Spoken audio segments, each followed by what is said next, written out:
ওমা, আজকে তুমি বেলপানা করছো? হ্যাঁ, গাছ থেকে একটা বেল কিভাবে পেড়েছি। করে একটু দেখাও তো দেখি। এই তো কিভাবে করে মানে, বেলের মধ্যে একটু অল্প করে জল দেবে, একটু বিট নুন দেবে। হুম। হ্যাঁ, দিয়ে তারপরে? হাত দিয়ে একটুখানি গুঁড়ে করে এই দানাগুলো ফেলে দেবে। আচ্ছা। চিনি না খাই ভালো। হুম। ব্যাস হয়ে গেল বেলপানা। সত্যি?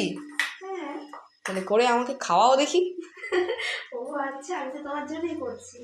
তুমি খাবে না বুঝি? আমার বেলপানা যেটা একদম ভালো লাগে না। খেতে তো হবে। না না না, তুমি তো একটাই বেল পেয়েছি আমি আজকে। ঠিক আছে, তাই হোক। বাবু, হুম, দেখ তো খেয়ে কেমন হয়েছে। ঠিক আছে। আস্তে আস্তে ভর্তি হয়ে গেছে গ্লাস। ভালো হয়নি? ও তাই, আচ্ছা খেয়ে নাও। বেলপানাতে চিনি দেবে না, কারণ চিনি দিলে বেলটার ভালো গুণটাই নষ্ট হয়ে যাবে। আর আমাদের বাড়িতে চিনি আনা বন্ধ করে দিয়েছে, তাই একটু বিট নুন দিয়ে ব্যাস। দেখো ছেলে কেমন করে খাচ্ছে। সত্যি ভালো হয়েছে তো? তাহলে আজ থেকে প্রতিদিন বেলপানা খাবে। সত্যি।